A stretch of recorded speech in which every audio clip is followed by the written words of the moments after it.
So from making 500k a month, you left the company and you were left with a six-figure debt. How do you bounce back? The interesting thing is that these are things that must happen, and God was with me through this entire valley. How do you think business will look like with AI coming? What will happen now is not about new things, but old things, that works, but using AI to make it more efficient. When you were really young, you built a team of 2,000 people and generated in sales. By the time I was about 20, 21, my peak was about $500,000 a month. $500,000 a month income at 21. Gabriel Wong is the founder of Ascend Marketing, which has helped generated more than $100 million of sales for their clients. Beyond business, Gabriel is a dad of 2 daughters and an investor that took a 100-day sabbatical recently, made an additional $1 million during the sabbatical leave. What advice will you give for aspiring entrepreneurs? Try a bunch of stuff, see what you draw towards. I believe we are not one-dimension creatures, right? You do not know what is something that lights you up until you try.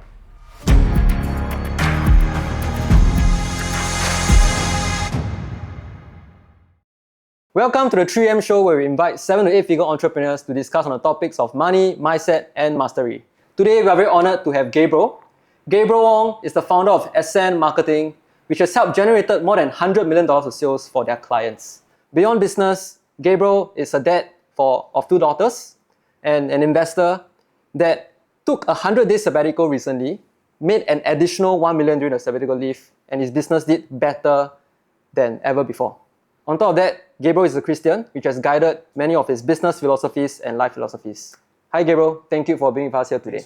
Thanks for having me. Yeah, I was excited to come here. I've been dying to invite you for a long period of time. In fact, before this podcast started, I have been asking you many questions. Yeah. Because just beyond business, in terms of your faith, investing, you are expert in many areas.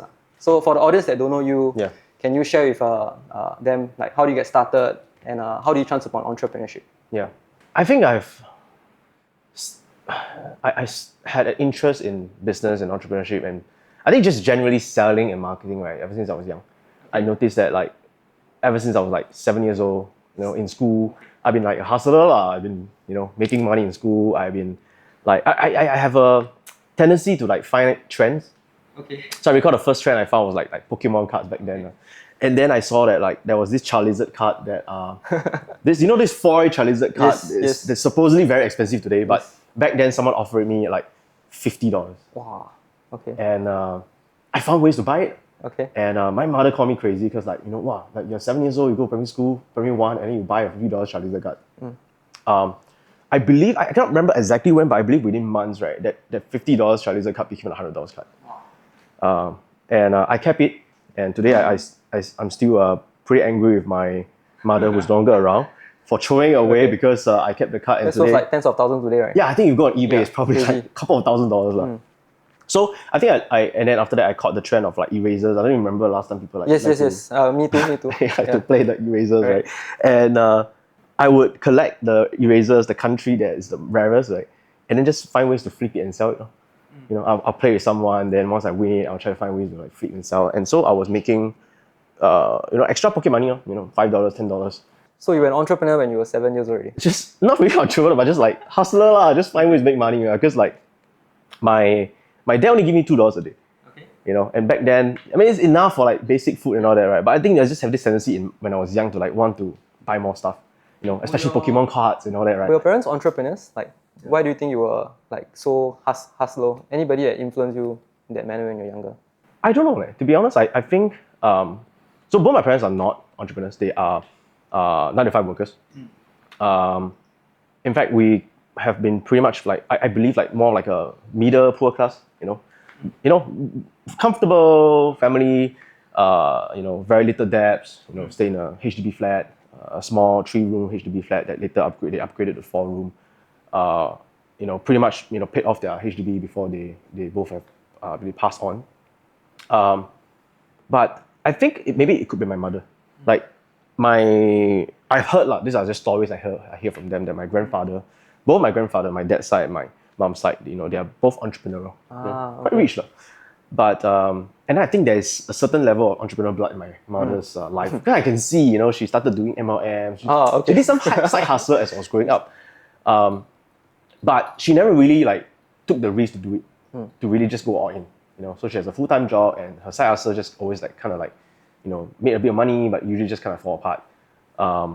But I think it's that her curiosity, to try different things, right, was kind of passed down to me.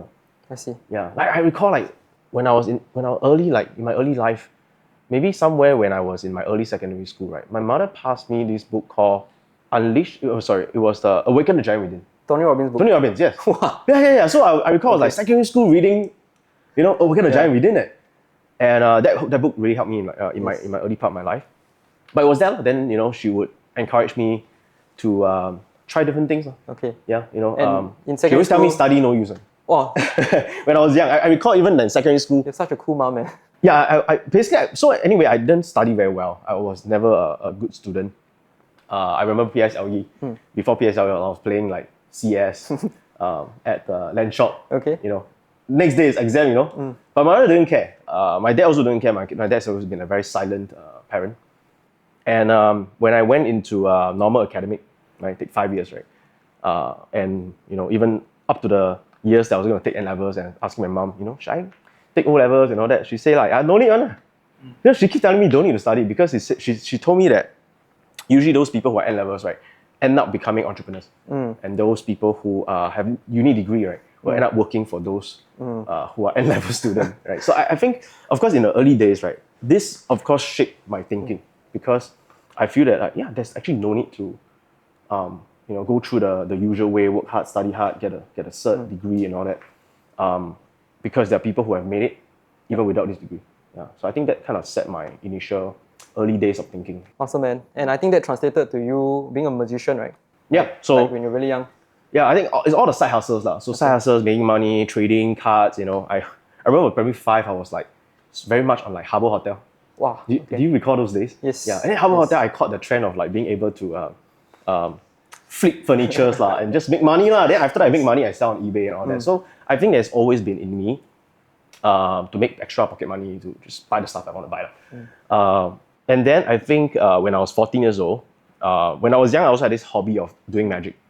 And I saw David Copperfield when I was young. Then that kind of inspired me. So I started learning like street magic. Those were the days of like David Blaine, where he would take what is like a performing art on stage, right? Illusions, big illusions that cost like hundreds of thousands of dollars of production. But he would just bring a poker card, just go on the street and just started doing magic, right? And that started a trend. And then because of that, I started picking up more street magic, learning online and all that. And I initially just do it out of fun, out of curiosity. Okay. So then eventually I realized that when I was 14 years old, there were like dinner and dance parties that I can go to, and I can actually get paid. I recall the first deal I got was like, I was paid like $150. Wow. And Yeah, for like a 1 hour walk around show. And you were 14. Yeah, I was 14 years old. That's serious money, man. Yeah, I mean, it started out with just like me performing at like Teachers' Day. Then after that, I was performing at a friend's house party, and then this guy said, "Hey, do you do shows?" I was like, "Oh, I can make money with this." So then he paid me a certain amount of money for me to do shows. Wow. And then that was when I realized like my friends during holidays, right, Yeah. are making like at McDonald's, or KFC. Back then was like $3 per hour. Back then it was $4. Yeah, That is back in cheap. my years it's $3 and I think there was also a period of time it was like $2.80 per hour, right? But then I was like, I could perform magic for an hour and make $150.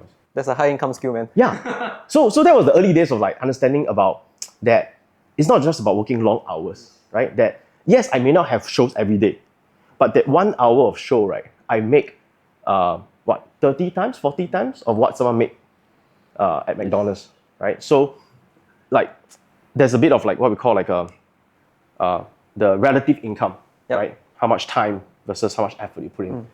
So so when I was 14 years old, that was when I first started with that. Then started doing more magic shows. Started making a pretty good, I think decent income of like when I was 17. My highest paid income was like $5,000 a month. Wow. While I was still doing my O levels. That was when I started thinking about like, why am I studying? Like, because a diploma back then, right? Yeah. If you finish a diploma, you probably be 2.5. making like what? Yeah, 2.7 around there. So like, I really do part-time magic and I'm really making 5K. Yes. And I think that started to like open up my worldview lah. That hey, maybe I don't have to go through the normal way of doing things. Do you have friends back then? Because I presume like you're pretty weird, right? Yeah. Like, do you have friends back then? I don't have friends. Okay. Yeah, so that's something that I learned over the years that about myself. Okay. I didn't have friends because I was a little bit awkward because of the way I think and the way I behave. But I think also part of that it has a lot to do with a lot of insecurities when I was young because of my parents. Okay. Yeah, so back then, before I was a Christian, before all that, I think there was just a lot of insecurities from the way my parents brought me up, and how, to a certain extent, my dad was quite physically, like all parents beat their kids, but my dad is another level of beating. That made me, very insecure when I was young. So because of that, I find it very hard to make friends. Yeah, so I didn't really have like close friends until maybe in my late 20s. So do you see like making money a way to like increase your self-esteem, or to make yourself feel more secure? I think so. I think in the early days when I made more money, I bought a lot of, like, one of my focus is always like buying branded stuff. Okay. Right, covering myself with branded goods so that in a way it increases my status. Yes. It's like a covering because it covers my insecurity so that like I'm better than you because I wear expensive stuff. Yeah. So Gabriel, I think I need to share this with the audience. Like when you were really young, you built a team of like 2,000 people and generated 75 million in sales. Right. So how much were you earning back then, and how old were you? So this is around the time that I was 17 years old. Okay. I was recruited to the MLM company. Okay.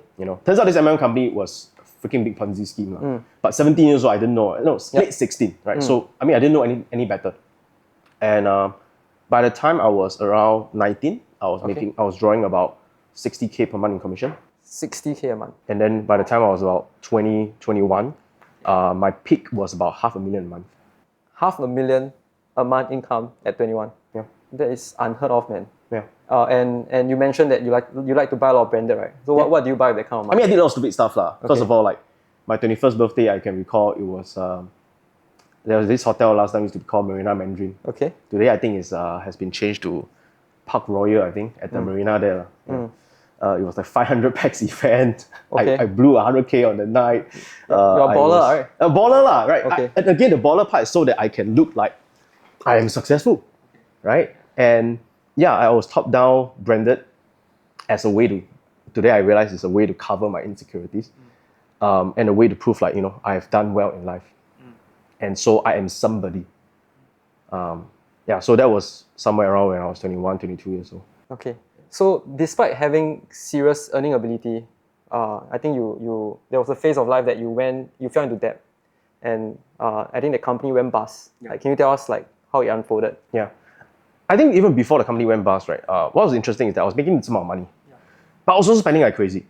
And I recall my lifestyle was every night, right, I would almost be at like some kind of club, the in club back then, and back then the Zouk was not even at the current location. It was like it was at the old location, and we'll be members. We'll have table, and I'll be partying, and I have certain level of significance because people know me, my team as well, right? Everyone gives me certain level of respect, authority. I had top-down branded. I was womanizing. I stayed at Marina Bay area, overlooking Sands. Okay. And that's where we have party. You bought a property or you rented? That was rented. Okay. But I was too young, I was too young to even buy anything. No proper income in terms of like stable NOA, income, CPF, all that, right? So I was living this high life, right? But I recall every night when I reached back my apartment, I will feel a sense of loneliness and a sense of void.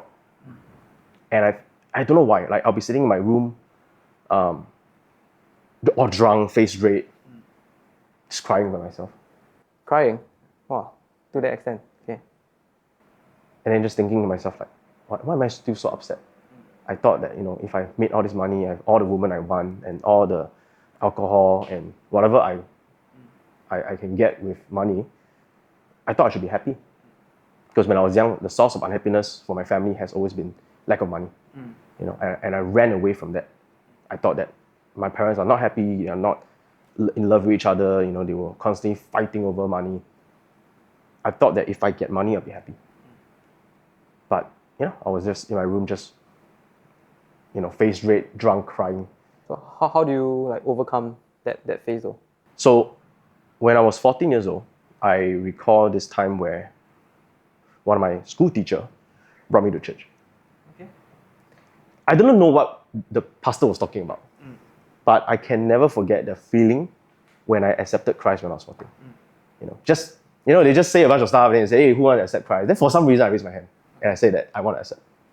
I didn't know what I was getting myself into. But I remember that when I accepted Christ, right, there was this peace surrounding me that I cannot explain. Today I know it's supernatural. I cannot explain by logic. And that was the moment I felt happiness that is nothing to do with my circumstances. Happiness from within, right? Joy from within, peace and joy from within. So I recall when I was in my room and I was crying and alcohol on face rate, right? This is by then I have already backslidden. I have not been going to church, right? Because I didn't understand. In fact, initially when I started going to church, I hated going to church because every time I go to church, right, they'll make me feel like I'm some dirty sinner, right? So then obviously you don't want to go to church, right? Why you want to go to church and feel bad about yourself? Reminder of your sins. Yeah, you're just reminded of your sins all the time, right? And then I realized that's not what true Christianity is all about. But that's later in my life. So there I was crying in my room and I remembered that peace. Okay. And so I prayed to God. I say that if you are really real, bring me back to church. Bring me back to that feeling that I had, when I was 14 years old.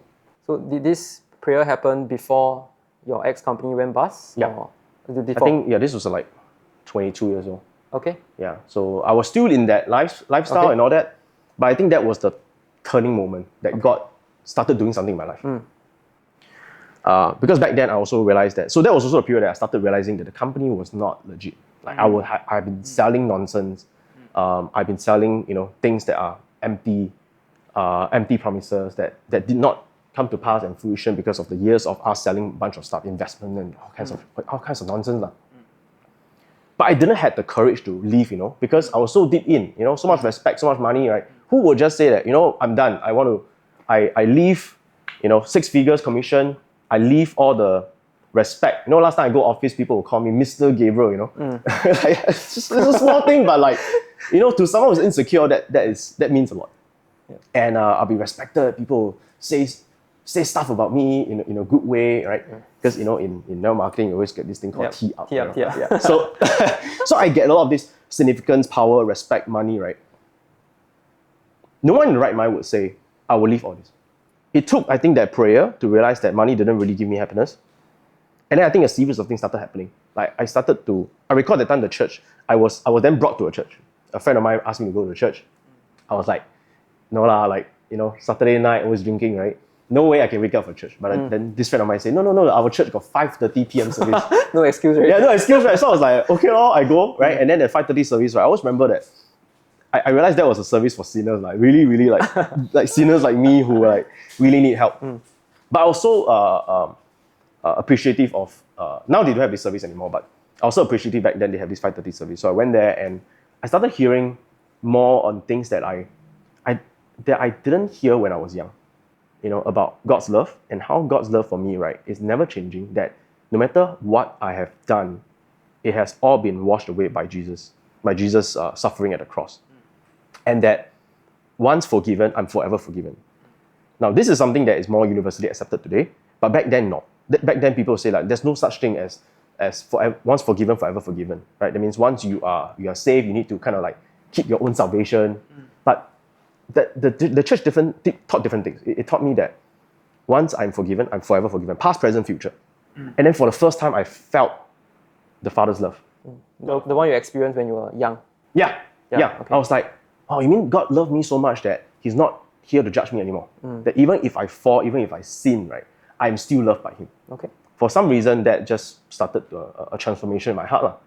Okay. Then a series of things happened. I started finding out the company was kind of like a Ponzi. And there was just more and more courage built up. I recall the church was talking a lot about wisdom as well, praying to God for wisdom. And I think, wisdom is a big word. But wisdom happens a lot of times when you're doing something and then suddenly you go, hey, what am I doing? Right? I don't know if you've ever had that moment before. Yes. And that's where wisdom comes into your life. And we can pray for wisdom every day. And I started praying for wisdom. And I recall last time, right, I'll meet my ex-mentor. And my ex-mentor is like cult leader one. They are damn good at. Super charismatic. They're super charismatic people. So it's like sometimes we waver and doubt, right? We will go to him about our doubts and waver. Then they will say some stuff, right, that that will put us at ease again. You know, and I will just feel like, oh yeah, okay, everything's good. You know, they will take care of us. You know, they are for us. No lah, they have been using us. But for some reason this time around, right, when I went to them and I told them about my doubts and wavering again, you know, hey, how come all the investments that we've done didn't come to fruition? You know, how come it's always like another new thing that we're selling? And then this time around, whatever words that come out of their mouth, right, there was just something in me that tells me it's all nonsense. It's all nonsense. You cannot trust them anymore. So there was this gut feeling, right? There's this gut feeling for the first time ever. And over time, that built up into something, a courage for me to then tell the Lord. I remember I had this prayer that I told the Lord, I'm going to leave this company. I don't want to do this anymore. I'm not adding value at all. I'm ashamed of how I make money. And I want to leave this. Can you help me? I remember this prayer. Yeah. Again, drunk. I mean, I don't know why I made a lot of prayer when I was drunk in my most vulnerable moment. But yeah, I was drunk and I was smoking. I remember just looking at the sky, praying at my balcony, just making that prayer. Okay. And yeah, so soon enough, I left the company. And when I left the company, there was not long after that I started hearing things started collapsing. That means all the money that I've invested in this company pretty much went to waste. Okay. But where I fell into debt was that the people that I brought into this company, right, they invested in this company. So then later, right, all came back to bite me because I left the company, right? Okay. And then, so when the company kind of like started collapsing, people started asking, where's my money, right? So I say, hey, I already left the company. I was just a salesperson. I'm not the owner, right? I'm just a salesperson. All I did was sell for the company. So you should go and find them and ask where the money is because my own money is also invested there.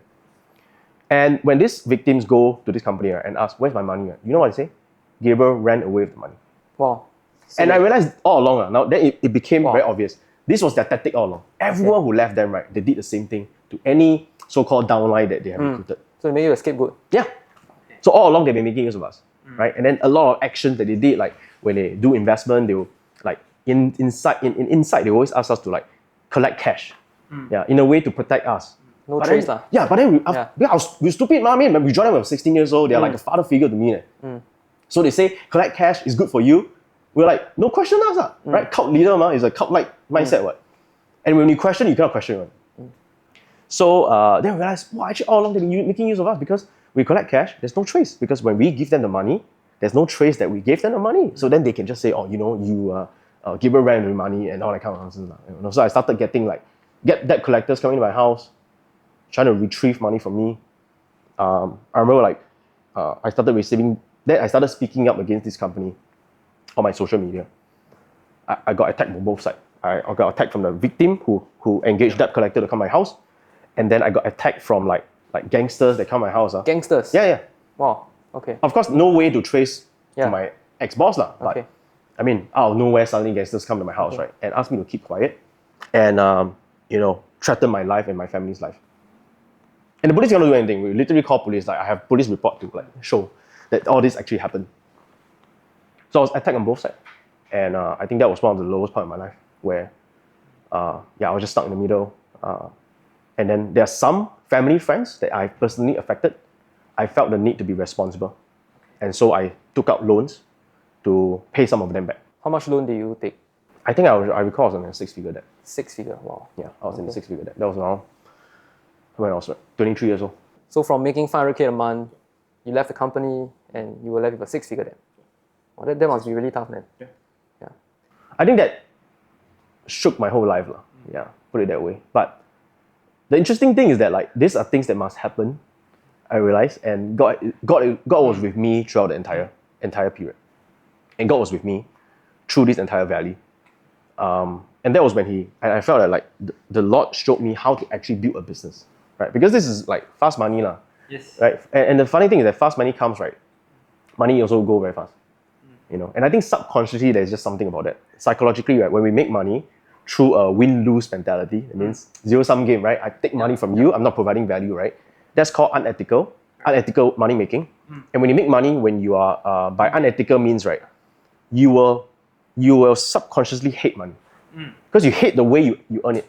And so you quickly want to spend it. Because you believe that money is evil. Yeah. And you just want to get rid of the money. Yeah. This is why I have, friends that like, I'm sure, in Singapore you have friends who 做骗, which is like, do a bit of like gray area, all that, right? You realize they spend money very fast. Yeah, there's just something inside their head, right? Or something inside their soul and spirit that tells them, this is not right. I need to get rid of the money. So then they would go flower joint, right? Hang few $1,000s. They would just, there's up and down, very fast up and down. Make money fast, but then they lose their money very fast. Yeah. So I felt that there was this period of time that the Lord was teaching me this and teaching me how to build a real sustainable business. Yeah. So from there, how do you like bounce back from that 6-figure debt? Do you start Ascend immediately? I started a few things. I think I was just trying everything I could. I started some Kickstarter project that turns out to fail quite badly. I started another app, some shopping app. I forgot what was it already, but just a lot of stuff that I did because I was just trying to like fight back, right? Because I literally lost everything. I lost my lifestyle, I lost my respect, I lost everything, and I wanted to like kind of make back money to regain back some of these things I've lost. But then I think there was a period of time that I launched this product on Kickstarter that failed, and one of the reasons why it failed because I realized that I didn't know how to market this product. I've been very good doing one-on-one sales, but I didn't know how to like do online marketing. Okay. Yeah, so that was when like an old friend of mine who used to be in that MLM company, he started studying like Facebook ads and all that. So he was like, Gabriel, maybe you should just go and like figure this out. How to run ads and sell your product. So you learned initially to make your product work. Yeah. Okay. Yeah. I learned initially to make the product work, but it was kind of too late by the time I picked it up because the product kind of failed already. But I felt there was something here. And I thought to myself, right, that so back then, even in my MLM days, I utilized social media a lot to gain leads and all that. In the early days, when you can DM people, and it doesn't end in a filter box. Now I got filter box on that. Last time I don't know you, right? We're not friends. I can message you, and I can create cold messages, and I create templates I can send. So my team will learn the templates from me, and then they will send people to get prospects. And I knew that there was something here, and ads was just a way to advertising was on steroids because now you can like back then you can put like $5, right, and then like you can get 10,000 people to see your ad. Back then when Facebook first started, right? Yeah, it was one of the early days. Yeah. And so I felt that there was something here, so I started diving into it. Okay. Yeah. So I learned about Facebook advertising. I think just one thing led to another. Facebook advertising initially, and then try to like maybe do some affiliate marketing. Try to run Facebook ads to sell affiliate products. That didn't turn out very well. But then one thing led to another because I realized that affiliate product means that I have to depend on other people for their offer. So I was like, okay, it's just one piece of the puzzle is advertising, but there's another thing is offer. I need a good offer. So I started diving into that, started creating some of my own offers, some online offers and all that, and then created this. One of my first breakthrough was like an Instagram automation bot. This is the early days of like follow, unfollow. Last time like if you want to grow your Instagram followers, right? If you follow a lot of people, and then people follow you back. Then you follow them after that. The old days lah. Okay. I saw like there a lot of this automated bot that go and like based on hashtag. Let's say you want to follow people, you want to get an audience of like entrepreneurs. Let's say you want to build an entrepreneur account, so you can hashtag find entrepreneurs or hashtag mindset, right? You find these people who are interested in these topics, you're gonna follow them, follow. So you follow 1,000, maybe about 10-20% of them will follow you back. Yeah. Then you unfollow them, then you can follow another 1,000, right? That was old school way. I don't know, people still do that nowadays, but then you have a bot that does that for you.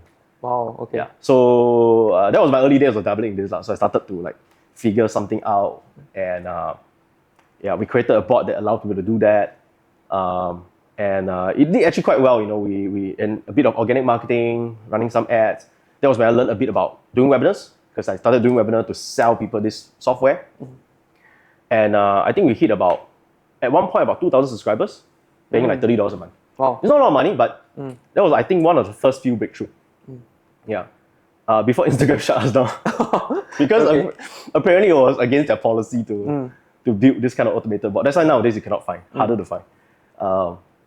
But that led me to learn about advertising, creating offers, running webinars. That later turned out to be a pivotal moment in my life. Yeah. So then as I started doing this, I realized I also started running ads for like seminar companies because I realized that, hey, the way I run ads to promote my software is the same as I run ads to promote webinars. And back then I was known for this thing called butts on seats. You know, last time seminar is like people who sell program, for example, they usually need like, or they sell property or whatever, right? They usually have like, they will do a presentation and then they're like maybe 100 people in a room, right? And there'll be like 100 chairs. So butts on seats is, I put butts on seats. You fill up the... Yeah, that's it. Okay. Fill up the room and then maybe get a cut from the commission or something like that. Yeah. Oh, so you got a profit sharing arrangement? Depending on the people I work with. But obviously back then, no reputation, people don't know who I am. So obviously I try to work in a way where it's risk-free for them. Like I work for free, then get a cut of a commission. But that doesn't always work out well because you cannot fully track how much sales. And, you must find someone that's trustworthy. Exactly, and then some people don't want to pay you. Yeah. I mean, that's a whole struggle itself. But I think a breakthrough moment happened when we were promoting for this property company, and that did pretty well. That today this company is super well. I mean, they have thousands of property investor community in Singapore, and nobody don't know them. I think there was this point of time that I was figuring out ads for them, and it was the early days of video ads. You know, back then Facebook ads is all like just image ads. But I realized I saw in US everyone's doing videos already. I'm like what's going on? Why are people only doing image ads? So I started to, and back then there was no course to teach how to write scripts. You know, scripting for video ads or scripting to run ads. I had to literally just watch. I VPN to US so that I can watch YouTube ads and Facebook ads, right? On US ads. You can model how they do it. Correct. Bring to Singapore. So I'll find like Tony Robbins or Dean Graziosi, Russell Brunson, all these people, I see their ads, right? Then I'll transcribe their ads. I'll transcribe to words, right? Then I start asking myself, I'll deconstruct it. I start asking myself, hey, why they say this sentence? Why they say this sentence? There must be a reason. Start to deconstruct it, make it into a template, and then created it for our clients. It reached a point where like our ads are watched over 100 million views. Wow. Combined, in combined. Yeah, all of our clients, yeah. And many of these ads that reach like 2-3 million views easily have gotten them like millions of dollars of sales. Okay. So that was when we started to have a bit of like reputation. You know, people started to, whoever wants to do program or wants butts on seats, they were like, ask around, hey, who did your ads? And then the name started spreading and all that. And because I used to do webinars, I understood a little bit about how people sell from one to many. I think that also helped me a lot in crafting an offer and crafting ads that would be beneficial for them down the pipeline. Because a lot of marketers just, I give you the leads, that's all. Right? How you close is your own problem. But because I was in sales, I learned webinars, I learned one-to-many selling. I was able to advise them on how they can actually improve their closing also. You know, I think that gave me a sort of an edge. And then eventually that was above my agency. Nice. Yeah. So if I'm an aspiring entrepreneur, what I'm learning from you is, number one, you want to build your testimonials first, right? So you don't go around charging people prices. You give them a win-win arrangement where you only get paid when you provide results, right? And secondly, you focus on only one craft, right? And you go deep on marketing. Yes. Okay. I think you're right to say that. Basically, you start off with something you're very obsessed about. Like for me, it was just since I was young. If you realize, like I've been very obsessed with like selling, hustling, right? So therefore, all this sales and marketing thing came quite naturally to me. And so it wasn't. I recall back then, this was just fun to me. Like yes, I was trying to make money also, but at the same time, it was also fun. And I was just obsessed, right, with trying to find out how to sell to as many people as possible with the least amount of resources, right? And creating videos, creating webinars, automated webinars, all this was part of it. And that was the craft that I was obsessed with, right? Then I started building testimonials by working for people for free. And I think that's something that I feel a lot of people who are starting out today don't understand, that you gotta suffer for the first few years. Yes. There is no way out. You have to be willing to put in the work and to grow that credibility, you know, especially when you're beginning. No one knows you, so who want to work with you, right? So offer a way to work risk-free, right? Hey, I promote this for you, I get a cut if you make money. If you don't, I don't get a cut, right? But one thing I've learned also to put it black and white. Like some of the clients that I've helped make millions of dollars, I should have just told them upfront and put in black and white that, you know, if I help you make millions of dollars, I would like you to give me a testimonials, right? So that I could use it as my portfolio. Okay. Some of these people, they understand. They basically went back on their words, Okay. because there was no. Because there wasn't any return, Yeah, I think this is very important. And then I think maybe they were afraid their competitors would know me, and I go and work for their Understand. competitors and stuff like that. Which understandable, but I felt that there was a couple of projects that we did really well, make millions of dollars, but we couldn't really shout about it. And I think that when you're doing business, especially if like close friends, even with family, a written contract is super important. Yeah. Some simple agreements, I used to don't believe in that, but I've almost been into a couple of lawsuits, but we were covered because of like proper agreement, because of any conflict. I mean, sometimes conflict happens, emotions is high, and people forget what you say, what I say. So at least you have something written that would cover you, Awesome. protect you in the long term. Yeah, I wanted to ask, like, if you were to lose everything today, right? Your money, your skills, your reputation, and if you were to start from scratch, what will you do to make your first 10K and to make your first million again? I think I pretty much still do the same thing I did, which is to find some kind of way I could learn to sell first. Yeah. I started from MLM, even though I don't really recommend that model today, or as much. I know there's still value in that, but I feel that doing that journey of mine, it has taught me so much about sales. And sales is really about persuasion, Influence, psychology, influence, right? And if you look at like, what business doesn't need that? What kind of business? You tell me what kind of business don't need to sell? So you will double down on sales. Yeah, right? I mean, sales, psychology. As much as that company did many stupid stuff, you still appreciated the experiences that you learned. Okay, so you do sales. Yeah, I'll learn sales. Okay. I'll find products and services that I could get behind to sell, but I will also know that is a short-term thing, because as you start to sell for other people's product, right, you also realize what are things that people are buying.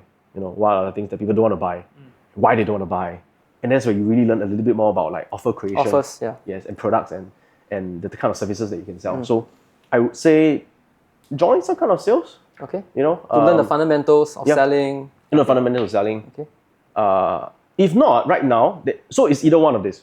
Selling, Okay. if you are more towards the talking kind of person, like me, or building. Okay. Yeah, I think Creating products or services. Yeah. Like for example, using AI, code some simple GPT wrapper, basically try to build something easy that you can sell online. And more importantly, it's a service-based business, right? So it's zero cost, right? Basically, identify an area where you can add value to business owners. And you think that AI is like the next thing. Like, it's already here to stay. Okay, so like, how do you think business will look like with AI like coming? We all know that it's coming. It's already here. So recently I've been talking a lot about this thing called the new economy. Okay. I believe, right, fundamentally how our economy is going to operate will change.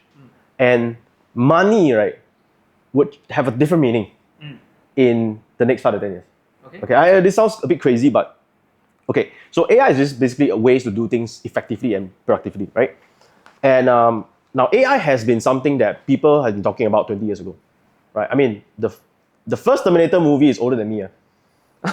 Okay, older than you, older than us, right? 30 over years ago, right? Yeah. So I think AI today, right, it reminds me of this quote that says there are decades where nothing happened, but there are weeks where decades happen. Okay. There are decades where people talk about AI. They say this in the investment world, crypto world. Okay. But this is happening right now. Okay. So if you look at the rate at how fast AI is growing today, like I just went for 100 days sabbatical, okay? Before I went for the sabbatical, we're using AI in our business, make it efficient and all that, but I went for 100 days break. I came back, right, it's like a whole new world. Different features, different softwares, like wow, suddenly there's like another 10 LLMs that people are using right now, like ChatGPT is not even the main thing anymore. And ChatGPT just released like a brand new feature called Deep Research, just like last week, depending on when you watch this video. That I think is mind-blowing. Like, if you understand those features, consulting, analysts, all will go out of job.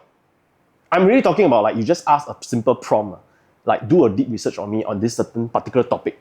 It will then do like a 15 minutes research with a loading bar, okay? Because you know like how ChatGPT usually answer you very fast. Yes. So in that 15 minutes, right, it reports to me like a freaking, like, I don't even, like 2,000, 3,000 words article, very detailed information about the topic I want to research. Wow.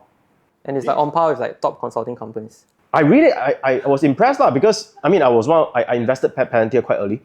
So Palantir is an AI company. You know, I bought it a couple years back when it was $20. Okay. Now recently it fly, right? 100 plus. Yeah, 110. It's very hard to explain Palantir model. So I just say, hey, help me do a research on Palantir. Okay. It gave me everything. It gave me the moat, why Palantir is here to stay. It gave me analogy, like how Palantir will be an operating system, like Microsoft is an operating system, you know, for the personal computer. Palantir is going to be operating system for AI because there's so many different LLMs today, right? So all these LLMs will compete against each other, but there'll be one company that will be a platform that will utilize all these LLMs, you know, and that's Palantir. It gave me a very deep in-depth research on their numbers and financials and all that. And I was very impressed. I mean, this is something you try for yourself, but I was personally impressed with that. So now this is just the beginning, right? Because the next step is agent AI, where AI will be able to do tasks on its own. Now, deep research is one example already, because in order for you to do a 50-minute research, right, it has to start doing some kind of autonomous research behavior, reasoning and doing, because like when you do research, it's not just one task. It's like, okay, we're going to do research on the overview of Palantir, and then we're going to do research on the moat, and we're going to do research on the business model, and do research on like, you know, the financials. These are all like multiple subtasks. It's not just one task. And so AI is going to reach that stage of agentic AI, where you don't need a marketer anymore. Wow. There'll be a AI marketer that you can just ask it to do something, and it will follow a series of step by step and just do it for you. Okay. You know, this is something I talked about since like 1 over year ago. I've been posting on my social media, and now people are starting talking about it. You know, so this is already happening, right? Of course, you have like customer support chatbots that's already replying people, right? Those are all agent AI. Okay. Then you are going to move towards, I believe, one of the final stage, humanoid AI, and it's already happening. Of course, Elon Musk is always late on his timeline, but he has said that this year, they're already ramping up production of Optimus robot. Now, why is this important? Right? Because, okay, 20, 30 years back, right, someone had a vision that, okay, computers back then, every technology, right, has a cycle. And the cycle is that it starts off very expensive.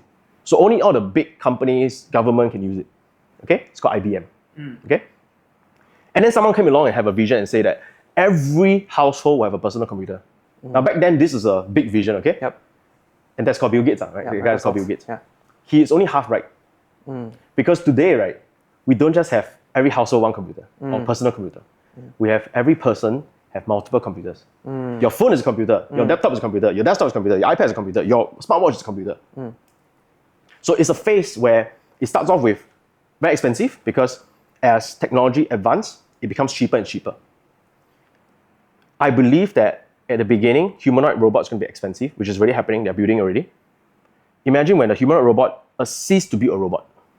So now you got a robot building a robot, then robot building a robot, army of robot building armies of robot. The cost of robot becomes cheaper and cheaper. Initially, it will be only used for business, then SMEs, then every household will have one humanoid robot, and then every person will have one, and then every person will have multiple robots. Imagine the future of that. Because this means that you realize everything that we buy, goods and services, right, has the highest cost is labor cost. The reason why this is $1 is because there's labor. I mean, of course, most of it has already been automated, right? But there's labor. You go and do your haircut. Why is it, you know, $50 per cut or $100 per cut, depending on the director level, whatever? It's because it's labor. Humanoid will replace all that. And it will cost goods and services to be so cheap that we will enter into this stage of hyperabundance. Okay? That's my belief. Right? So when you see a future like that, then that's where like, you ask yourself, where will your business be? Yeah, because people still need to work 8 to 5, probably not, right? Yeah, so this is the part where like some people don't believe, but I do believe that you will reach a point where nobody has to work 8 to 5. No one has to work. People work because they want to. Yes. They work because they want to create things, to share. But you will reach a stage where we will all have our basic needs covered. Because when you have your own personal robot can go and work for you. Why you need to work? Yeah, so you will reach a stage of like everyone's basic needs is covered, right? So then everyone will be some kind of a creator to share what they to share things that they create for the world. Yeah, so this is already happening. The question right now is, how are you going to position your business for the phase, right? It will start off with what I said earlier, big corporations that are already using it. Then it will become SMEs. For example, so I believe so this is something that I'm going to start a channel to talk more about business ideas in the new economy. I believe that the Bible says nothing new under the sun, right? Nothing is new under the sun. What will happen now is not about new things, but old things, right? That works, right? But using AI to make it more efficient. So, for example, handyman business, very boring business. Haircut business, nail salon business. These are all boring businesses. But once humanoid robot comes in, you will be able to make it way more profitable than your competitors, right? Who adopt later. Because you cannot compete. If I have a nail salon with like 5 robots working, right? How is it going to compare with a nail salon that doesn't adapt fast enough and still have human workers? I will be able to sell 5 times cheaper, okay? Because robot is going to be estimated about 5 to 10 times more effective and productive than human beings. They don't need to sleep. Yeah, and they don't need to sleep. Yeah. So that will be the first wave of money to be made. Okay. Yeah. So I believe that now, like I was telling my friend recently, who very good at handyman work. I saw that there was a demand in that area. Like even simple things like fixing aircon. I mean, this is the kind of job that people don't want to do, right? Because it's not glorious. But this is the business that's forgotten. And these are the business that if you go in right now, you get your hands dirty, you learn how to fix aircon, whatever, right? You know the ins and out of the business operation. When humanoid robots become available, right, in the next 2 years, you can start to deploy I believe them. the timeline is 2 years. I believe about within 5 years. Okay. But there's a chance 2 to 3 years. Okay. Imagine that you fix your aircon, you have a robot following you, watching everything you're doing, and then you can start deploying robot out. And then you'll reach a stage where you can be at one place, having multiple robots in different places, because you really know the ins and out, working for you. And even if there's a customer support issue, you can remote control your robot to fix that issue. But you cannot do that because, you see, AI is supposed to be built on top of a business. You need to understand the business first, then you can use AI to make it efficient. So the idea right now is to go into boring businesses, I believe, to go into boring businesses, okay? Learn the ins and out, right? Tahan for 2-3 years, right? Robot comes in, right? Be the first to adapt. You'll wipe out your competitor. Okay. Yeah. So I believe that's if I were to start all over again, right? That will be something I can get excited about. Okay. Yeah. Does it include like non-physical work, like sales, marketing as well? Could be. I think it's just looking at, again, demand and supply. Why I believe that all this handyman business, for example, is there's a lack of supply. Is because, I mean, I don't know, if you hire someone to clean your aircon, right, usually their customer support not very good. But yet they still got business. This is where you can see there's a gap. There's a gap, yeah. Yeah, that, hey, even though the person doesn't give you good service, but you no choice. Because who else can you find? That shows there's a lack of supply and there's a huge demand. Yeah, so I will find businesses that are like that. Right? Huge demand, lack of supply, not a very glorious job. Okay. I'll go there. So what advice will you give for aspiring entrepreneurs or people who are still studying? Like how can they best position themselves? Because if you ask me, I think AI has leveled the playing field. Yeah. So what can people who have not yet started business do? I think so. That's why I think when you say when I said start selling something, I think selling something will let you to see. I feel when I'm selling something, it lets me to see the market and where are people unhappy. Where are people unhappy in the market, right? Because if people are unhappy, that means there's a value you can provide there. Then you can go into that space and provide. You're saying that people should work not for money, but to get the exposure and to learn how businesses work. Absolutely. Okay. Yeah. It's always like that. Yeah. Initially, it's always about working to learn first, not to earn. Yeah. Then later, you earn. The ones that are willing to sacrifice and, in a way, invest, right? Like a lot of my marketing competitors, when I first started out initially, right, they couldn't compete with me because I was like thinking 3-4 years ahead. Yeah, I have to bite the bullet, of course. I mean, I make basic income, but like I could have been charging way more right out the gate, right? But the irony with that is that if I do that, then I'm not building a reputation, right? And because I built a longer term, I was willing to kind of bite the bullet, build credibility first, build a portfolio. And as I was doing that, I also think even long term, because as I was helping my clients in different industries to market, right, I'm also learning about their market. Then as I learn about the market, I learn like, say, 50 industries.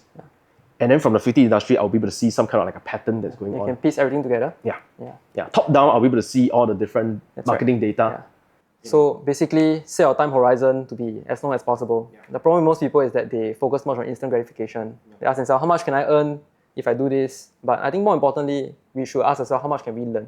Yeah. Right? And is that one of the reasons why you made $1 million, like extra 100 days away from sabbatical? Exploring all the different AI bots and things like that.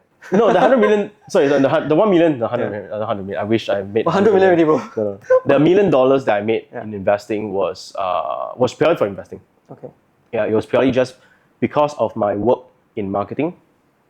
I started to have developed some habit to be able to see trends. And what I talked to you about AI and all that, right? I am, I don't know, some people will call it irresponsibly heavy in on like companies like Tesla, Palantir. I'm also quite big in certain crypto that I believe I started to see some trends online that will be something that the government might adopt. But these are very super high risk things. Yeah. So yeah, over the last 3 months, I made about close to $1 million US spotting trends. Awesome, man. Spotting trends. Okay, but to add on to what you just said, right? I suck as an investor right from the get-go. Okay. When I first started learning investing when I was younger, I lost at least 6 figures. Not knowing what I was doing. I was speculating. I went to some value investing course, make it sound very easy. Then I recall that back then there was this oil company that based on the things I learned was undervalued. I bought that company, it went down more. I sold the companies that was making profit to buy more, and then the company went bust. And I lost 6 figures. And then from there I thought that I'm not a good investor. But I learned again, in everything you do, right, there is that period where you suck. Yes. Some people always think about when the market crash, then I buy. Then I invest, right? The funny thing is that when you don't invest in the first place, right, you are not, no skin in the game. Yeah. You're not watching. Correct. So the irony is that when you're an amateur investor, you always hear stocks from someone, and by the time you hear stocks, right, it's already too late. Yeah. Usually, right? Hindsight bias, lah. Yeah, right. But then if you never get in, right, you're never in the game. Yep. So when I bought Tesla initially, right, the moment I bought, it fell 40%. Okay. But this is where most people quit. They hear something, and again, as amateur investor, you also don't know how to pick stock anyway, right? So you normally hear from someone. So I heard Tesla 2018. The moment I bought it, fell 40%. But where most people quit is they will just straight away make the loss and they'll say that I'm not a good investor, I'm done, right? They didn't learn from it. But for me, I was like, okay, I lost money. Why? Is Tesla really a legit company? I started diving into it. I think my wife would say quite crazy over it, where I would spend easily an hour to 2 hours a day reading about Tesla, and that led me to read about AI in general. Okay. And then in a way that became a knowledge that I have stored up over the years. So that even when the stock price collapsed another 30-40%, which happened a couple more times, right, I had a conviction to hold because I've done my research. But it started because I hear from someone. I bought, usually it's always at the tail end already, right? And because of that, I invested and I read about it so that when a company do have another correction, I can buy. The funny thing is that most people say that I wait on a standby for the price to correct, that I buy, right? But because they never invest, right, they won't even check the price. When it's time when there's a correction, they don't even know about it. And even if they know about it, they have no conviction to buy because they never invested. Correct. Yeah. So even in investing, I made the $1 million, yes, in that 3 months, but it was honestly years of sucking. Yeah, years of sucking, years of holding a stock that has went down 40%, 50%, and sometimes crying. But in order for me to decide, should I hold or not, I need to study the stock, right? I need to study the business, and the more I study, the more conviction I have. That's why I hold. And then when there was a time, so last year, I made a lot of money from Tesla and crypto because I felt Tesla is like 400 plus now. Yeah, I felt there was a huge very negative market sentiment in Tesla and their earnings and all that. But because I understood that Tesla is now going all in FSD and Optimus, their short-term numbers doesn't make sense. That doesn't matter. And but Wall Street investor will invest based on short-term number, based on earnings call, right? And so I felt like it was oversold when Tesla reached about $130-$140. I went quite heavy on it. Options. Like what Warren Buffett say, be greedy when the market is fearful. Yes. Most people will say don't do leverage options because options is leverage, right? And I agree that if you are just a beginner investor, yeah. you should not. That's but right. because I've been studying Tesla for Yeah. like 5 years of reading 2-3 hours a Conviction play day. lah. You just- yeah. So I was like, it doesn't make sense. So I went very heavy lah. Yeah. So it could have went sideways, of course. I just want to be upfront of that. I'm no genius, but the stock price recovered, and then Elon Musk and Trump won, right? So then the stock price fell even further, and because options is leveraged, yeah. So that was a big bet that paid off. Awesome, man. Well, I noticed a trend in how you do things, like in investment business. Like basically, you are an action taker. You just go in and you whack first, and you really take massive action, and you fail. And more importantly, you reflect and learn from your mistakes. I noticed that most people they want everything to be perfect first, then they get started in their first step. Yep. But you took action and you improve along the way, right? So, on top of that, do you have any like last advice for like aspiring entrepreneurs if they want to get started, like in business? Try a bunch of stuff. See what you draw towards. I have another way to put it. I like to say, see what gives you life. Yeah, like today, I actually came in here kind of a bit tired. But as I start talking about, market and trends and all that, Start right? lighting up. Yeah, I light up. I mean, obviously, you are going to light up over a couple of things. You're not just going to be I believe we are not one-dimension creatures, right? We have a lot of gifts and a lot of things that we are interested about, right? For me, I have a few topics that light me up. But you do not know what is something that lights you up until you try. I've tried many things that didn't light me up. I've lost money in them. And as I lost money in them, I realized, yeah, okay, this is not something for me. Let me move on to something else. And then something that lights me up, I feel excited thinking about it. Excited to, want to have fun and play around with it. Those are the one I went all in and when I went 8 in. And today is a couple of topics that I really enjoy. And I think I'm more and more, I feel that the money just comes naturally today. Like it's just more like me enjoying what I'm doing and obsessing about, like part of my daily routine is just reading what's on the news on X every day. Like that's a pretty good life lah. And then making money from it. Yeah. So try a bunch of stuff, fail in a bunch of things, and then go with the ones that gives you life. Okay. Yeah. Awesome advice, man. Right, Gabriel, to wrap this up, I will ask you, do a rapid fire Q&A. Okay. I don't think you just answer directly. Okay? So what is the verse of the day and what does it mean to you? What verse of the day? You mean like a Bible verse of the day? Yeah, Bible verse of the day. Like if you follow Gabriel, he like to post verses and tweak it for like gym gains. He's able to do exceedingly abundantly above all we can ask of him. Yeah. God is so good that he exceeds abundantly, right, above all I can ask or even think. So ask big, because when you ask big, right, when you pray for big things, right, he will exceed abundantly what you ask of him. Awesome. Right, most hated gym workout. Bulgarian squats. Painful, man. One word to describe education system. To describe education system. Outdated. You didn't even complete poly, right? Secondary school? O levels. O levels. I dropped out. I became a PhD lah. Poly halfway drop out. Okay. How many children do you hope to have? 4, maybe 5. Okay, currently you have 2 daughters, right? I have 2 daughters. Yes. What do you like most about Zoe? Wow, one word, huh? Like just one characteristics. Wow, so much, so hard to think. Why did I like Zoe? What was the question again? Why? What do you like most about Zoe? What did I like most about Zoe? Her wisdom. Okay. If you could meet one person in the world, who will you meet?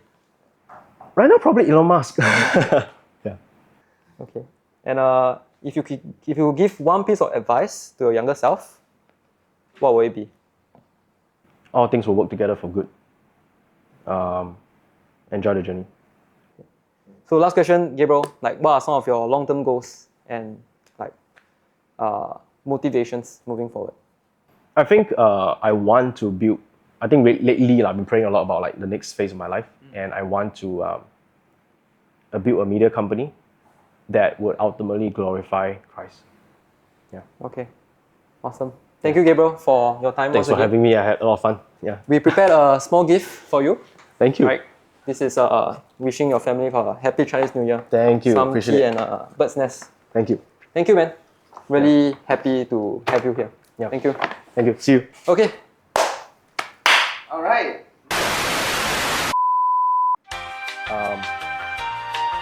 People become more and more disconnected, right? Just like, hey, chatbot, you don't even know you're talking to a human being or not, right? But we as human beings, right, we crave relationship.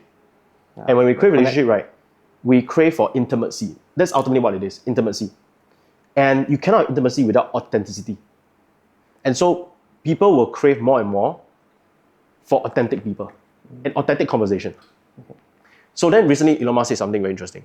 He said that you can fake a 30-minute interview, you cannot fake a 3-hour interview. And that was what Trump did. Because Kamala didn't do a 3-hour interview. Her interview is always like, because 30 minutes you can bullshit. Okay, come, Gabriel, please take a seat. Let's continue. Okay, but okay, I think you need to go back. Yeah, you need to take out the. I don't have a fixed time, but okay.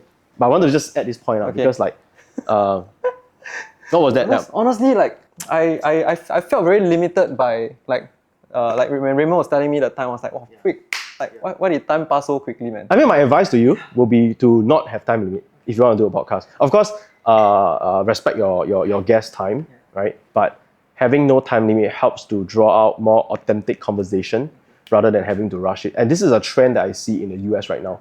So I was saying earlier, what causes Trump to win, right, was because he was willing to appear on a lot of podcasts that was long. Like Joe Rogan was like 3 hours podcast. And there was a couple of like comedian podcasts that he appeared on. And he did something unprecedented because he didn't appear on those like legacy media type of interview, which is like usually like 30 minutes, 60 minutes long. And Kamala did not appear on any of the long form interviews. So Elon said something very interesting. He said that you can bullshit away for 30 minutes, but you cannot bullshit away for 3 hours. Because let's say today, I want to have an authentic conversation with you. And I ask you questions, and I drill you. You try to deflect. You cannot deflect for 3 hours. Yeah. So when you watch Trump's interview, I believe what helped, so not everything Trump say, you will agree. That's why he's such a prolific figure, right? But I think where he wins the election is that, I don't agree with everything he say, but at least I see him for who he is. That was what won him the young voters, because he got a huge percentage winning right from the young voters who watches all this long-form interview. Because when you watch long-form, I actually went to watch it kind of trying to understand the market, right? So I watched the 3-hour interview. Yeah, there was things that I didn't 100% agree with what he say, but through the conversation, I also realized that I actually learned a lot about him, and not just him, but his family, his philosophy, his way of thinking. And yeah, may not agree with everything he say, but okay, at least what you see is what you get. But Kamala is like, who is she?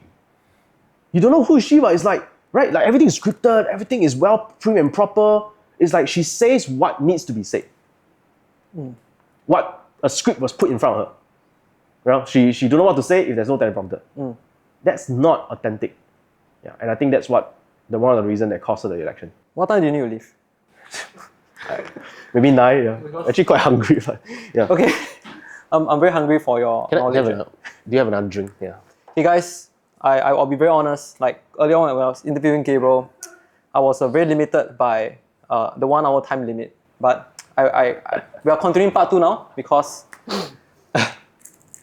I just want to learn so much from Gabriel. But no, I'm good. Yeah, we can go on from another until 9. Okay. Are you all good? Let's order some food first. How about that? Let's do that. Yeah. Use my phone. Can order anything you want. Yeah. What do you like to? Anything? Yeah. Anything easy to eat. Okay. Yeah. I have no restriction today.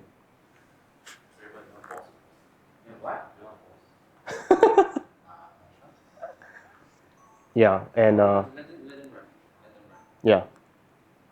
I mean, when Joe Rogan do a podcast interview, they will just like freaking order pizza and then just start eating. Yeah. Okay. Yeah. So even editing wise, right, it's something that I notice. Try to have as little editing as possible. Okay. Of course, cutting out some of the some of the parts that. So if you start your channel, right, like what are topics they will talk about? I think first of all, I will talk about the topic I mentioned earlier, which is how to create wealth in a new economy. Yeah, but rooted in spiritual truth. Okay. So this is something I'm still exploring. I'm seeing if this is a hit or not. But I feel that new economy, basically new wealth generated in new economy is not a new topic. But I feel that a lot of what I believe, right, is rooted in spiritual truth. Spiritual truth meaning that what the Bible says. That means I am very, very confident it's going to happen. Okay? Because the Bible has made a lot of predictions and a lot of, in a way, prophecy about the future. Because I believe the Bible is the Word of God, right? It's inspired Word of God. And because of that, there is... and he has prophesied a lot of things that happened. Okay? And there are things that today I believe the new economy, like I told you earlier about AI and all that, right, is kind of in the Bible. So I have this certain conviction, right, that it's going to happen. You know, you can predict things about the world naturally, right? Maybe based on what you see naturally, right? But you still need a certain level of conviction and like confidence to really like share it. Yeah. So I want to be able to go exploring that line of like new wealth, how to create wealth in the new economy, but rooted in spiritual truth. Awesome. Yeah. And when you say creating wealth, like, does it include investing, earning ability, and things like that? Like, what are the skill set you need to make? You need to learn today to make money. Your investing ability, how you invest, because that's also one of the ways. I believe it's like a twin engine. Yeah, I mean, I make money from business, but most of the money I make from business, I invest it. Which is why I was able to make like, way more. There are many young people who keep asking me, like, Edric, what should I invest in? But they don't have their first pot of gold yet. Right? What would you advise like this? It depends on how much money they have, right? They have like 2K, 5K, honestly. Yeah. So, yeah, 2K, 5K is not going to make you rich. Let's just put it that way. Unless you invest in some meme coin, the 100x, right? But the truth is, how many people can find a 100x meme coin, right? So I don't believe in that. I mean, I do invest in some meme coin, but I know it's like, I'm willing to lose the money already, you know? But I believe that if you only have like, what, few $1,000s, what you first need to invest is in yourself. Yeah. No other investment but yourself. Your ability to make income first. Because you're not going to make like life-changing wealth with a few $1,000s. Fully agree. Yeah. I just put it for you, right? You put $1,000 in some meme coin, and it 100x, 100,000, right? Well, you feel very happy, right? You can't even buy a COE in Singapore. Exactly. Just the cert to buy a car, right? And I'm very sure if they can make $100,000 from meme coin, right, they'll lose it. Yeah, you end up losing it usually. Because as you mentioned earlier, like how you make the money is very important as well, right? When you make it in an unethical way, you get rid of it. And when you make it in a way that it's easy, you won't cherish it. So I fully agree with you that we must invest in ourselves and to focus on earning ability first. Yeah. In fact, I think that's what Warren Buffett said. Yeah, Warren Buffett said to invest in yourself first. In the early years, he actually invested a lot himself. He invested in public speaking. He said some of the best investment he made is like the Dale Carnegie public speaking program, right? And then of course Benjamin Graham, Intelligent Investors. But he mentioned that like his best investment is not really so much in the stock or something, but it's a lot about his own ability to make an income initially. Then you know how to generate income. Then you can then invest in money. Yeah. Awesome. So you did investment, but you lost a lot of money initially. Was it when you started making a lot of income already? Or like what age did you start investing? Okay, so I didn't really invest. I started trading some like oil when I was 14 years old. I think I went to some... What are your thoughts of trading? Okay, I don't believe... Okay, I know that people make money in trading, so I'm not dissing them, right? But I believe if you want to make money in trading, you have to be an investor first. That means you invest long term, right? Investing, okay, long term meaning that you see things really long term. Like, okay, the US stock market, how is it going to do, right? Then from macro to micro, which is like, okay, let's say a particular stock. Like, okay, I made over $1 million in the last 3 months from so-called trading, right? From short-term options, right? But it was because it was a foundation of, I already believe in Tesla.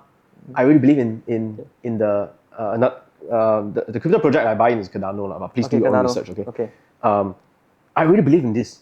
I've spent years to research, you know, and conviction and DCA, which is long term. But then something happened short term, where I see, hey, this doesn't make sense, right? There's a certain knowledge gap, and I took advantage of that in a way, right, to do short term trading, and that in a way is like kind of like my first time actually making a series of bets that paid off, because it was based on a long term foundation.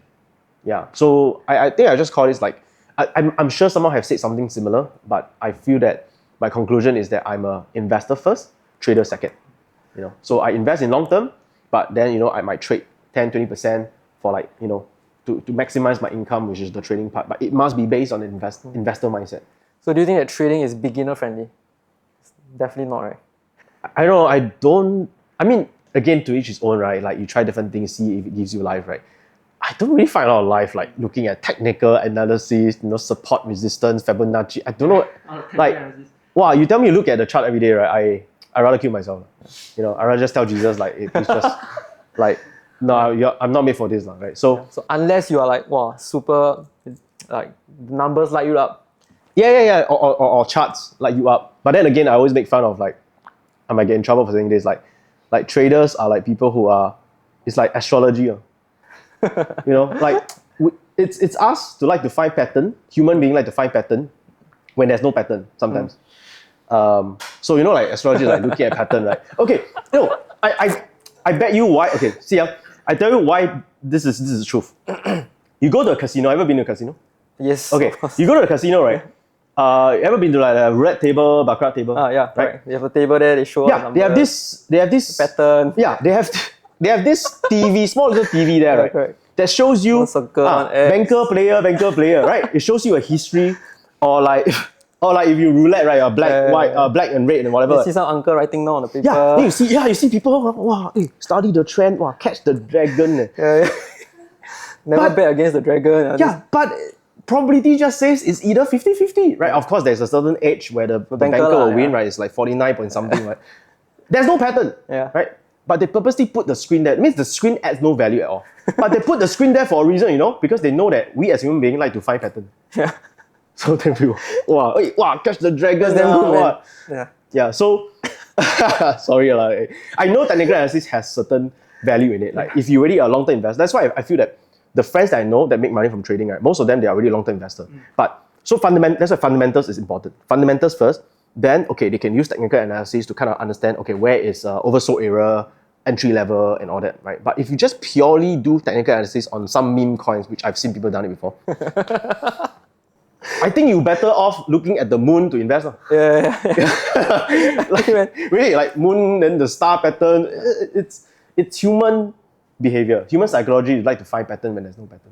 And I think people want to win big. That's why they buy lottery, right? Yeah. And I think like meme coins, trading, give people the unrealistic expectation that success is that easy. Yeah. You get a feeling, you bet. Actually, meme coin has a value. Okay, meme coin has a value. Like casino has a certain value. Yeah. Casino has a value of entertainment value. Like you go there, you gamble, feel good, right? But you all know that the house is always going to win because the house has age. But it gives you this illusion that you can figure out something, So in a way, that's also a type of entertainment value. I read recently about meme coins. Actually, meme coin has certain value. Meme coin value is that we all have this innate nature, right? Again, to like to see pattern and bet, right? And gamble. Yeah. It's just a human nature, right? And gamble gives us a dopamine hit and all that. But in order for you to gamble, let's say in Singapore you want to gamble, right? What do you need to do? Pay a levy, lor. Yeah, you need to go in, pay a levy, you need to drive all the way down, right or not? Then if you then you need to change money, you need to squeeze with people, right? And if you're not in a country where you can go to a casino, right? You have to go online casino, which sometimes cash out got problem, you don't even know they are rigged or not. Where else could you gamble? In coins? Yeah. It's casino on steroids. It's a borderless casino. Yeah. And you don't have to be minimum age 21 years old to enter the casino, right? You can be like freaking 13 years old and you can gamble. That's the value of meme coins. Yeah. So is there value? There's still a certain value there.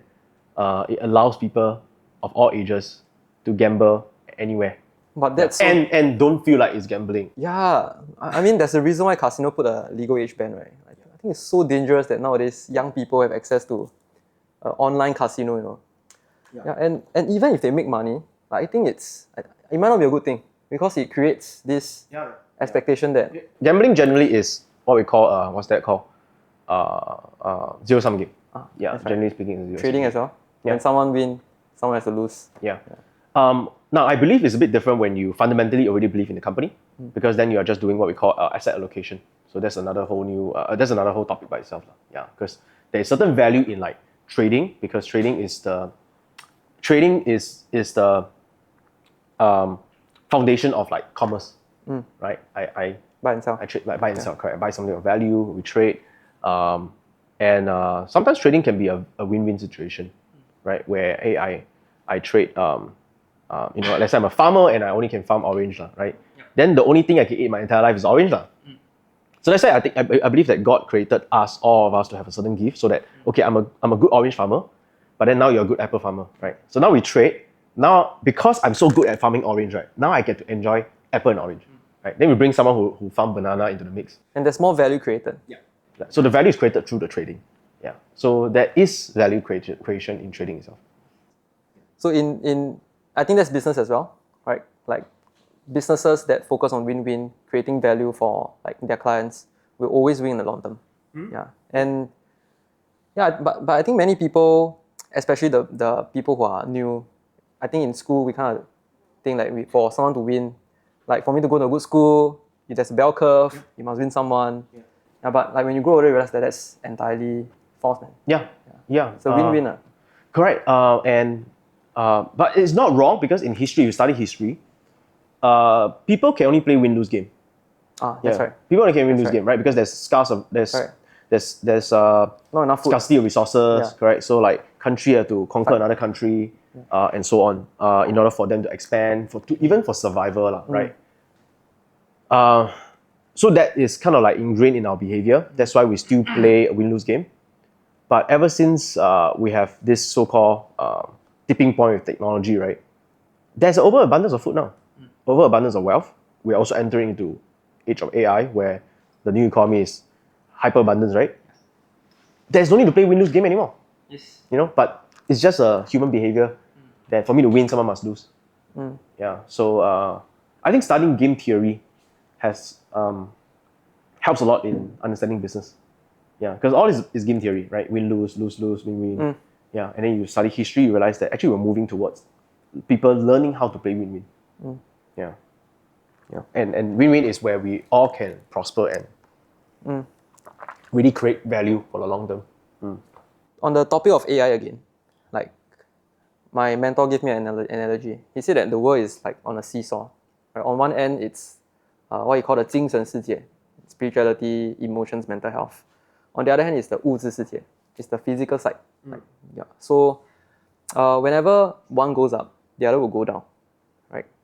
So like as you can see right now in human history, for the 物质世界 material world, we're at the peak, where there's AI, where like the quality of life is super good, we have good food, buildings is all like we have high rise now. There's not much lack of food. There's internet, and because the 物质世界 is so high, our 精神世界 is starting to get lower. So what are your thoughts on like people's mental health and like spirituality with the rise of AI? I think that's an interesting way to put it because yes, when we focus on material things, right, we start to kind of like lose track or lose focus on our spirituality, right? Because we're so focused on the material. But I also believe that as you focus on the material, you start to realize that for me, I was very focused on material at the beginning, right? But I will start to realize that it doesn't really fulfill me. And then it will cause a search for the spiritual. I think AI will help with that. In fact, I think all technology is created for Christ. So in the Bible, in the New Testament, is there's a verse that says all things are made for Him and through Him. I have been meditating on this verse quite a bit, and I realized that actually technology has allowed me to learn more about and study the Word of God, right? In a way that someone couldn't study 100 years ago. Yeah, technology is not evil. It's actually a way for us to. It's a tool. It's a tool. Yeah, just long story short, it's a tool, right? Because if there's certain group of Christians that say AI is bad and evil, then you don't use the Bible app, right? I mean, just don't be a hypocrite, right? Don't use the Bible app, because it's an app, right? It's technology, right? Yep. Then you go back to read the Bible from goat skin, correct? Because the original Bible was on goat skin. They have to, they have to write it down. But printing is a technology, right? A phone is a technology. It has now allowed us to access it a lot faster, and for me to learn about God a lot faster. And in a way get to revelation a lot faster. So, some people disagree that you cannot use ChatGPT to learn how to read the Bible, but I disagree with that. I have helped. I've reached. Okay, I'm not going to reach to the revelations just through ChatGPT, but I reach it faster. Yeah, let's say there's a certain verse that could be misunderstood, because there are a lot of verses in the Bible that is misunderstood, right? I mean, why people also find issues with Christianity a lot of times because they feel that there are things that the Bible says that contradict each other, or maybe it's not, it's not meant for the modern times, But it's important to also read the Bible. What I learned now is to read the Bible to understand the context behind when it was written, who it was written to. This is basic. It's like a letter. If someone say, okay, like for example, one of the most misunderstood verse is when Jesus tell the rich young ruler to sell everything you have and follow me, right? So then it became like oh, you're not supposed to be rich. No, he only told the young ruler. He didn't tell anyone else, right? Because if, let's say you're overweight, I write you a letter. I said, hey, Edric, love you as a bro, but I think you should lose some weight, right? I send you this letter, okay? I could maybe have a bunch of encouragement for you that today if Raymond read it, right, he can still benefit from the encouragement, right? But then the lose some weight, it's not for him, right? Correct. So that's context. Because the rich young ruler was promoting his self-effort, that all these things I've kept, because he said that, what must I do to earn salvation, right? Then he said that you shall not worship other gods, you shall love your God as, with all your strength, with all your might. And he said, all this I've done, through my entire life. So he was boasting in his works, his self-effort. So then Jesus said, one thing you lack, sell all you have. Because you are boasting that you love God. Okay, you say you love God, sell all you have. But he didn't say that to anyone else. Because anytime we boast in our own effort, the Lord will then come in and say, all right, then show it. But that had been misunderstood. But you see, if you just read like that, you don't understand. That's why, it helps. Like when I take this verse, I put it in ChatGPT. Like, hey, I know God's heart. God's heart is love. But how come there are some verse that seems like God is still judging? Okay, so I put this inside. I ask what's the context behind, who is it written to, and stuff like that. Yeah, and it helps me to get information a lot faster. Rather than me last time have to go and search myself and Google and then find different sources. But now I can just get faster answer. Yeah, but I still have to decide, what does that mean to me? How do I interpret that certain verse and in its context and its meaning? Yeah. So technology is meant to help us. I think so. Gabriel, do you think mentors are important? Because like what you mentioned, like when you read the information with no context, like you don't get any full understanding. Yeah. So is it important to have a mentor? Yeah, of course. So that they can break down the context. So do you have mentors when you're growing up? Yes, I do have mentors when I was growing up. But a lot of my mentors, to be very frank, right, they are either dead or they are dead as in like if you dead read to you? No, dead as in like not alive anymore. Okay. Like you can read a book like called How to Win Friends and Influence People. Okay. But Dale Carnegie is no longer around, right? Okay. I think there's always this. People think that like a mentor must be always someone that like you can meet face to face. But I think again in the information age, right, you can learn from anyone, anywhere in the world. And sometimes it may not actually be someone you know personally. Yeah. So yeah, I realized a lot of my mentors that I learn from, usually I learn from books. Yeah, I learn from books, I learn from videos, I learn from I would guess different sources, programs. Last time I like to go seminars. Yeah, and I just take different ideas. But I would consider them my mentors. So do you have any favorite like mentors on YouTube that you would recommend? I have a few.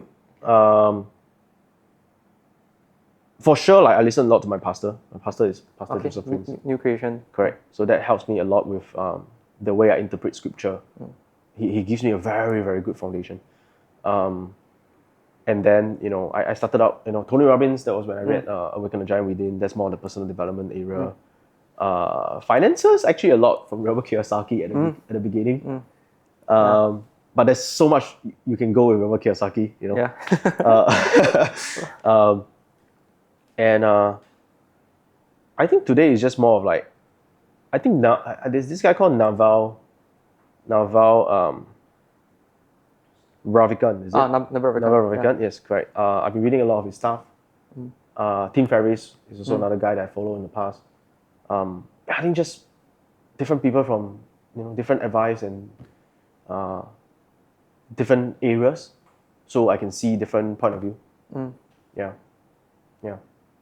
And but I think I also it's like I have mentor that is like people I know personally, but they're not well known. So I think it's also important to have like for example, my church leaders. I go to a care group, so my church care group leader, for example, we have the care group has multiplied a couple of times. So like some of the care group leader, I'm still in touch, and in a way they are also like my mentor. I'll go to them for questions, and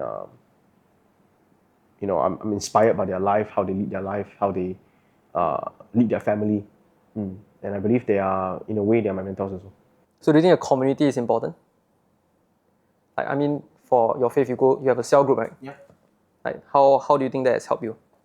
I don't think like any human being can survive without a community. It's just a core of who we are, sense of belonging, right? Our identity is tied up to a community most of the time. In fact, all the time. Yeah. Your identity is always tied up to some kind of community. When you're learning sales, you're in an MLM community. Yeah. Did that help you? For sure. I think that your environment do play a huge part in the development of your character. Yeah. If you hang around with a lot of negative people and who are pessimists, you naturally become a bit more pessimistic towards life. Yeah, I believe there is a certain level of external influence. And if you hang around with people who are optimists, right, informed optimists, and who are entrepreneurs, who think differently, you have a lot of ideas flowing. Like, I enjoy having conversation with you because, like, we talk about ideas, and that allows me to also think about some of the things that wouldn't otherwise come out unless we have a conversation. So yes, environment plays a part, and part of environment is community. So would you encourage like young people to find good communities, good environments, and where can they find these places? Like, because like in Singapore, right? Like especially in NS, super negative. Yeah, and like where if you're in NS now, what will you do to find a good environment? That's a good question. I've not thought about this for a while. Because if you're negative, you go online, the tendency for you to search crap is higher. Yeah. So like back in like our parents' era, the difficulty they faced was the lack of information. But today there's so much information. But the difficulty is how do you differentiate like what's good and what's bad? I think for me, I like to gauge it by like, do I have life reading it? Again, it goes back to the life part. Yeah, it's hard to explain. Some things like sometimes you have a conversation with someone, at the end of the conversation you feel very drained. Yeah, I feel like, wow, like very drained talking to this person. That's where like I know that, this is the kind of person I don't hang out with. But if I speak to someone at the end of the conversation, it's like, wow, I have life, I have excitement, I want to hang out more. I think the same principle applies whether it's online, offline. When you are in a group, a community, do you have life? That's always my test. Yeah. So I don't have a right answer on like how do you find a community. I will just say, honestly, just search. I mean, now it's even easier. You have like, meetup groups. You have online community. Usually online community will end up meeting offline. Find a community that you can find a community of like-minded individuals. That's what I can, or at least communities that you aspire towards. Yeah. So I can understand the feeling that you're talking about, like that fulfillment. But there are people who tell me actually they cannot really tell what's the true fulfillment. Like when you go to a content, it's funny. So they are laughing and they think that is a good feeling. But it's not. I'm not sure if you can understand what I'm trying to say. Yeah, I think that's why the life part, it's hard for me to explain like how it actually feels, but like, okay, like let's say you say laughing.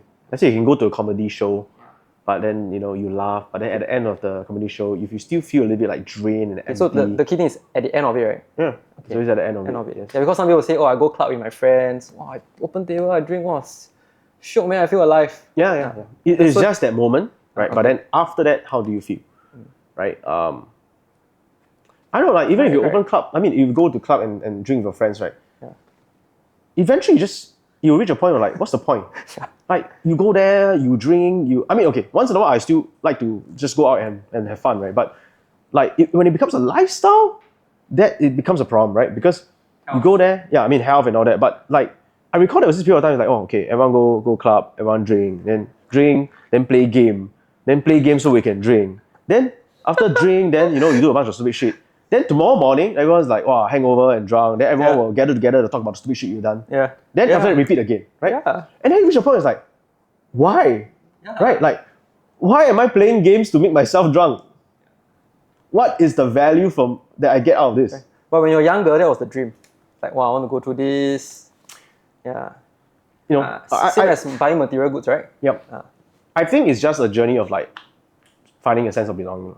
I've known people who don't like to be in the club, don't like to party because they don't belong there. Yeah. But sometimes the belonging is like, hey, I have a group of friends, and I feel like I belong there. So then you go and you party together. But then I also learned recently what is the definition of friends. Sometimes you have people that like to do things with you. You just have common interests, but they're not really a friend. It's just I drink, you drink, but we have it's I like to drink, you like to drink, but we don't drink alone. So let's drink together. That's not really friendship. Because in that drinking, right, you don't actually develop any real bond. You don't actually, unless you have like deep conversations when you're drinking and all that, but that hardly happens in a club setting. I mean, the music is so loud. How are you even going to have a good conversation, right? How are you even going to have a deep conversation with someone? So it's not really life-giving, I feel. It's just you have a bunch of friends that just want to do shit together, and then you just want to be alone, yeah, and then you do it together, but then you also realize that there's no real friendship because you don't actually know each other. There's no bond, there's no deep conversations, yeah. So then after a while, it just feels like very meaningless. So to make it even clearer, a good community will make you feel fulfilled, like from within, internally, and not based on like material pleasures. And it's at the end of the day. Yeah, I wouldn't say like it will fully make you fulfilled because I don't believe external things make us feel fulfilled. I believe that we should be fulfilled internally, which is another thing that I learned recently from my sabbatical. Oh yeah, tell me more about that, man. Like 100 days. So you didn't work at all? Yeah, I didn't work 100 days. Like you didn't have meetings to check in with your team? Okay, the only thing I did was that I have this like weekly calls that I did with, just like 2-hour calls that I did with, I have to do because I have clients, and I didn't want to like be irresponsible to just. So I have this coaching program in short. Yeah. Okay. So every week I have this 2-hour where I just do Q&A. Okay. Yeah. So that was something that I still felt I needed to do, so I just kept doing that. But other than that, nothing. Okay. Yeah. No meetings, no one-on-ones. You don't meet your leaders? No. Do they update you? Do they like? No. Yeah, I have curious, pretty much reached a point are your leaders, are they owners? Are they shareholders?